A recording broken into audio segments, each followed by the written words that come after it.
Assalamualaikum warahmatullahi wabarakatuh. Kami dari kelompok 9 akan mempresentasikan tentang manajemen sarana dan prasarana pendidikan yang beranggotakan Huryasmi Nirvana, Zakiyah Devani Nurjadidah, dan Nurdiana Kholidah.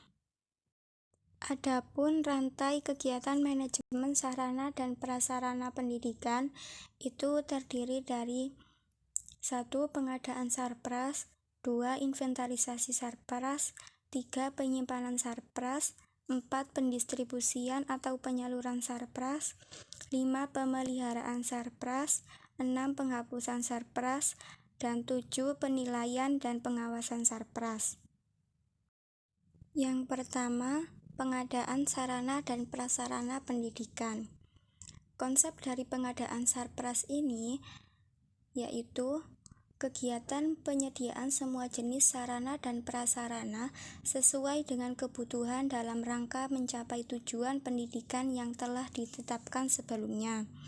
Pengadaan sarana dan prasarana pendidikan merupakan fungsi operasional kedua dalam manajemen sarana dan prasarana pendidikan setelah perencanaan. Fungsi ini pada hakikatnya merupakan serangkaian kegiatan untuk menyediakan sarana dan prasarana pendidikan persekolahan sesuai dengan kebutuhan, baik berkaitan dengan jenis dan spesifikasi jumlah, waktu, maupun tempat, dengan harga dan sumber yang dapat dipertanggungjawabkan. Selanjutnya, prosedur pengadaan sarpras. Pengadaan sarana dan prasarana pendidikan di sekolah umumnya melalui prosedur sebagai berikut. 1. Menganalisis kebutuhan dan fungsi sarana dan prasarana. 2. Mengklarifikasi sarana dan prasarana yang dibutuhkan. 3.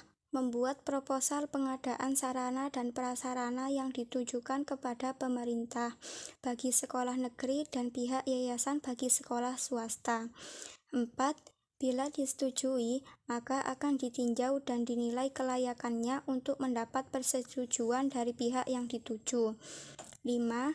Setelah dikunjungi dan disetujui, maka sarana dan prasarana akan dikirim ke sekolah yang mengajukan permohonan pengadaan sarana dan prasarana tersebut.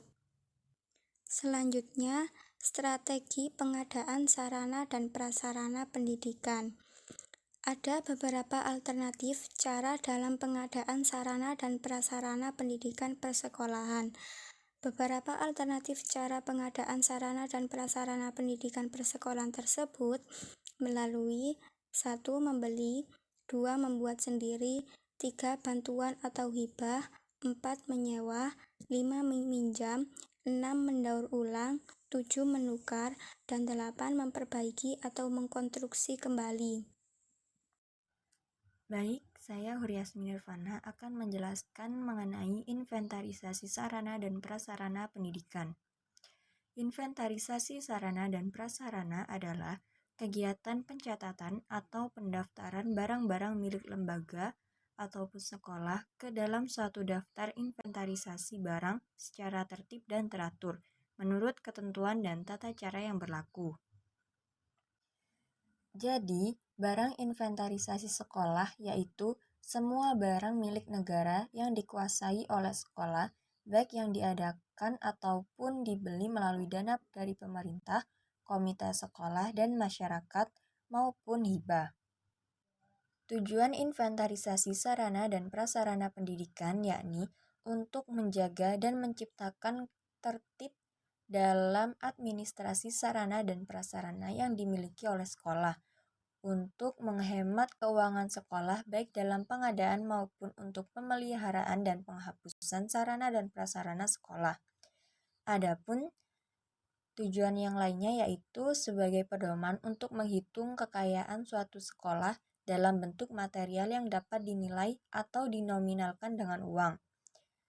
Selain itu, juga untuk memudahkan pengawasan dan pengendalian sarana dan prasarana yang dimiliki oleh suatu sekolah. Selanjutnya yakni manfaat inventarisasi sarana dan prasarana pendidikan. Manfaat inventarisasi sarana dan prasarana pendidikan yaitu Yang pertama, menyediakan data dan informasi dalam rangka menentukan kebutuhan dan menyusun rencana kebutuhan barang. Yang kedua, memberikan data dan informasi untuk dijadikan bahan ataupun pedoman dalam pengarahan pengadaan barang. Juga memberikan data dan informasi untuk dijadikan bahan pedoman dalam penyaluran barang. Yang ketiga, yakni memberikan data dan informasi dalam menentukan keadaan yang rusak sebagai dasar untuk menetapkan penghapusan, juga memberikan data dan informasi dalam rangka memudahkan pengawasan dan pengendalian barang. Adapun tata cara pelaksanaan inventarisasi adalah kegiatan mencatat sarana dan prasarana ke dalam buku daftar inventaris dan membuat laporannya kepada pihak-pihak yang terkait.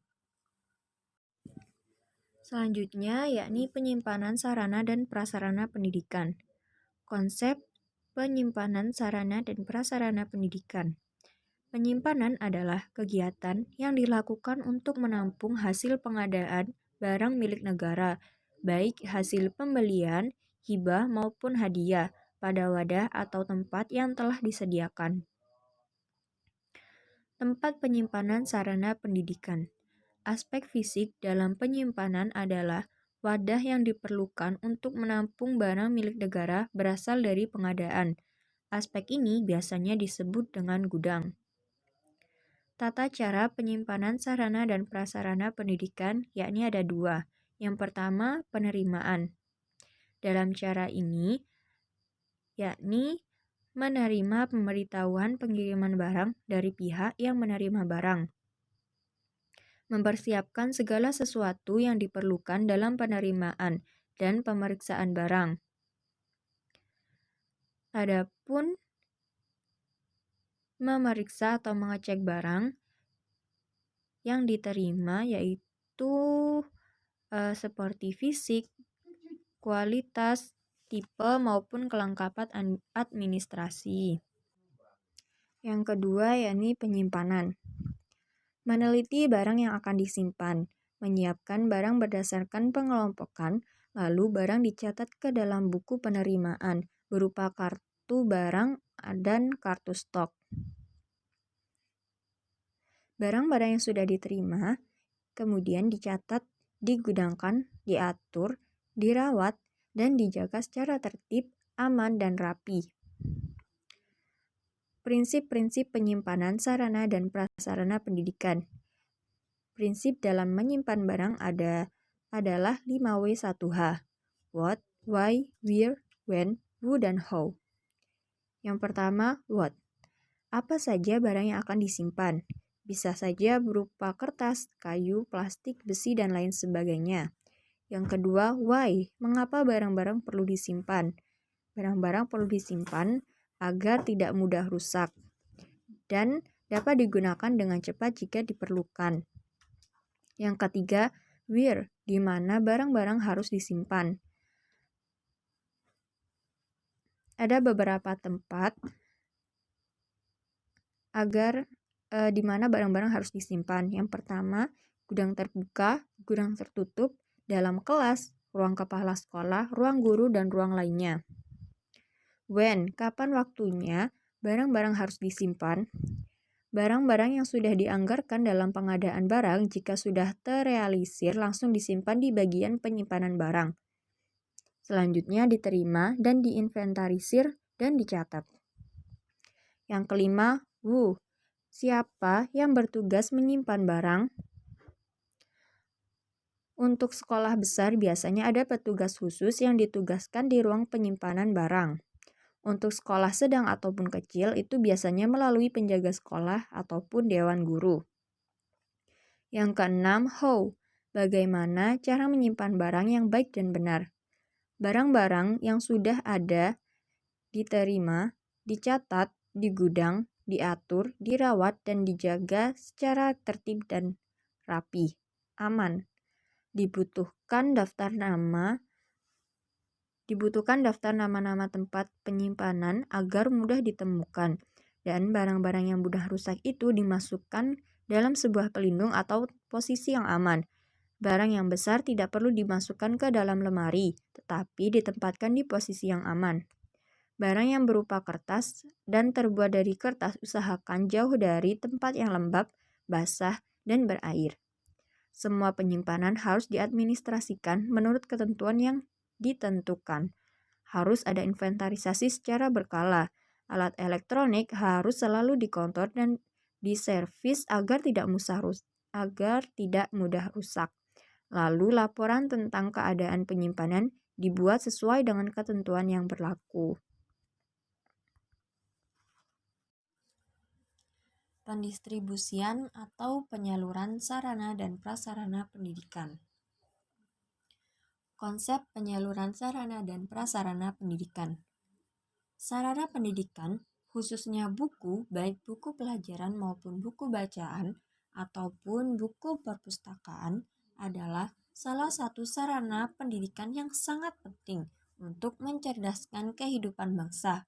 Untuk mencapai tujuan tersebut, pemerintah dari dahulu hingga kini telah banyak mengadakan penerbitan, pembelian, dan sekaligus penyaluran buku-buku, baik buku pelajaran maupun buku perpustakaan, terutama buku-buku untuk SD ataupun MI, SMP atau MTS, dan SMU, SMK, dan MA. Nah, dari sini dapat ditarik kesimpulan bahwa penyaluran merupakan kegiatan yang menyangkut pemindahan sarana, prasarana, dan tanggung jawab pengelolaannya dari instansi yang satu kepada instansi yang lainnya. Adapun proses penyaluran sarana dan prasarana pendidikan yakni meliputi 3 kegiatan pokok, yaitu penyusunan alokasi, pengiriman, dan penyaluran. Jika dilihat dari perspektif manajemen, maka penyaluran terbagi atas 3 kegiatan, yaitu perencanaan penyaluran, pelaksanaan pengiriman, dan monitoring penyaluran. Jalur pengiriman sarana dan prasarana pendidikan, yakni dimulai dari lingkungan Kementerian Pendidikan dan Kebudayaan yang terdapat banyak proyek pengadaan sarana dan prasarana, sekaligus penyalurannya seperti proyek pembinaan moral Pancasila, proyek buku terpadu, proyek pembinaan pendidikan dasar, dan lain sebagainya. Pada pengendalian penyaluran sarana dan prasarana pendidikan, disebutkan bahwa Menteri Pendidikan dan Kebudayaan dengan Surat Keputusan nomor 011/P/1985 tanggal 9 Januari 1985 telah membentuk tim pengendali pengiriman sarana tingkat pusat yang bertugas mengordinasikan pengiriman sarana dan menyiapkan saran-saran kepada pimpinan kementerian tentang penyempurnaan pengiriman sarana dalam mekanisme kerja tim tersebut. Ditetapkan bahwa sarana yang dikirimkan apakah secara langsung atau melalui aparat di kantor wilayah atau Dinas Pendidikan Provinsi, Kandekdikbud Kabupaten atau Kota, atau Dinas Pendidikan Kabupaten ataupun Kota, Kandekdikbud Cam atau Seksi Pendidikan Dasar, harus segera sampai diinventarisasi dan dikelola oleh sekolah yang bersangkutan. Selanjutnya kita akan membahas pemeliharaan sarana dan prasarana pendidikan. Pemeliharaan adalah kegiatan untuk melaksanakan pengurusan dan pengaturan agar semua barang selalu dalam keadaan baik dan siap untuk digunakan secara berdaya guna dan berhasil guna. Pemeliharaan merupakan kegiatan penjagaan dan pencegahan dari kerusakan suatu barang. Pemeliharaan yang bersifat khusus harus dilakukan oleh petugas yang memang benar-benar ahli dalam jenis barang yang dimaksud. Tujuan pemeliharaan sarana dan prasarana yakni untuk mengoptimalkan usia pakai peralatan. Hal ini sangat penting, terutama jika dilihat dari aspek biaya. karena untuk membeli suatu peralatan akan jauh lebih mahal jika dibandingkan dengan merawat bagian dari peralatan tersebut. Selain itu juga bertujuan untuk menjamin kesiapan operasional peralatan, untuk mendukung kelancaran pekerjaan sehingga diperoleh hasil yang optimal. Untuk menjamin ketersediaan peralatan yang diperlukan melalui pengecekan secara rutin dan teratur. Lalu untuk menjamin keselamatan orang atau siswa yang menggunakan alat tersebut. Adapun manfaat pemeliharaan sarana dan prasarana pendidikan. Manfaat yang diperoleh dari kegiatan pemeliharaan ini adalah jika peralatan terpelihara secara baik, umurnya akan awet dan tidak perlu mengadakan penggantian dalam waktu yang singkat. Pemeliharaan yang baik mencegah terjadinya kerusakan dan akan lebih terkontrol sehingga menghindari kehilangan. Juga enak dilihat dan juga dipandang.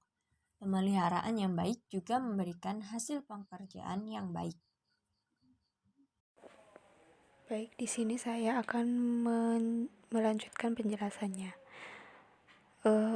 tentang penghapusan sarpras. Konsep penghapusan sarpras, penghapusan sarana dan prasarana merupakan kegiatan pembebasan sarana dan prasarana dari pertanggungjawaban yang berlaku dengan alasan yang dapat dipertanggungjawabkan. Penghapusan sarana dan prasarana pendidikan dilakukan berdasarkan peraturan perundang-undangan yang berlaku. Dalam pelaksanaannya harus mempertimbangkan alasan-alasan normatif tertentu ketika muara dari berbagai pertimbangan tersebut tidak lain adalah demi efektivitas dan efisiensi kegiatan pendidikan di sekolah. Lalu ada tujuan penghapusan sarpras. Tujuan yang pertama yaitu mencegah dan membatasi kerugian atau pemborosan biaya pemeliharaan sarana dan prasarana yang kondisinya semakin buruk, berlebihan atau rusak, dan sudah tidak dapat digunakan lagi. Tujuan yang kedua yaitu meringankan beban kerja pelaksanaan inventaris barang. Yang ketiga, membebaskan ruangan dari penumpukan barang-barang yang tidak digunakan lagi. Dan yang terakhir ada membebaskan barang dari tanggung jawab pengurasan kerja. Oke, yang selanjutnya yaitu tentang syarat-syarat penghapusan sarpras. Syarat yang pertama ada dalam keadaan sudah tua atau rusak berat sehingga tidak dapat diperbaiki atau dipergunakan lagi. Yang kedua, perbaikan akan menelan biaya yang besar sehingga terjadi pemborosan. Yang ketiga, secara teknis dan ekonomis kegunaannya tidak seimbang dan besarnya biaya pemeliharaan. Yang keempat, tidak sesuai lagi dengan kebutuhan masa kini. Yang kelima, penyusutan di luar kekuasaan pengurus barang, misalnya barang kimia. Yang keenam, barang yang berlebih jika disimpan lebih lama akan bertambah rusak dan tidak terpakai lagi. Dan yang terakhir yaitu dicuri, terbakar, dan musnah disebabkan bencana alam. Selanjutnya yaitu tentang penilaian dan pengawasan sarpras. Konsep penilaian dan pengawasan sarpras merupakan serangkaian kegiatan mengamati, mengukur, membandingkan, memeriksa, dan menilai seluruh jalannya manajemen sarana dan prasarana untuk menghindari penyimpangan, penyalahgunaan, dan hal-hal yang tidak sesuai dengan ketentuan-ketentuan yang ada. Lalu ada tujuan penilaian dan pengawasan sarpras. Yang pertama, untuk mengoptimalkan usia pakai peralatan. Kedua, untuk menjamin kesiapan operasional peralatan untuk mendukung kelancaran pekerjaan sehingga diperoleh hasil yang optimal. Yang ketiga, untuk menjamin ketersediaan peralatan yang diperlukan melalui pengecekan secara rutin. Yang keempat, untuk menjamin keselamatan orang atau siswa yang menggunakan peralatan tersebut. Lalu ada tahap-tahap penilaian dan pengawasan sarpras, yaitu ada 3. Yang pertama, menetapkan standar. 2, mengukur kinerja. 3, memperbaiki penyimpangan. Yang keempat, yaitu ada prosedur penilaian dan pengawasan Sarpras. Yang pertama, observasi. Kedua, pemberian contoh. Ketiga, pencatatan pelaporan. Keempat, pembatasan wewenang. Kelima, menentukan peraturan penilaian prosedur. Lalu ada prinsip-prinsip penilaian dan pengawasan Sarpras. Untuk yang pertama, pengawasan dan penilaian berpedoman pada kebijakan yang berlaku. Yang kedua, pengawasan bukan tujuan utama. Yang ketiga, prinsip organisasi. Yang keempat, prinsip penyesuaian kebutuhan. Yang kelima, prinsip penemuan fakta. Yang keenam, prinsip pencegahan. Yang ketujuh, prinsip pengendalian. Sekian presentasi dari kami tentang sarana dan prasarana pendidikan. Terima kasih atas perhatian dari teman-teman, dan mohon maaf apabila ada salah kata maupun apapun itu. Mohon maaf. Akhir kata, wassalamualaikum warahmatullahi wabarakatuh.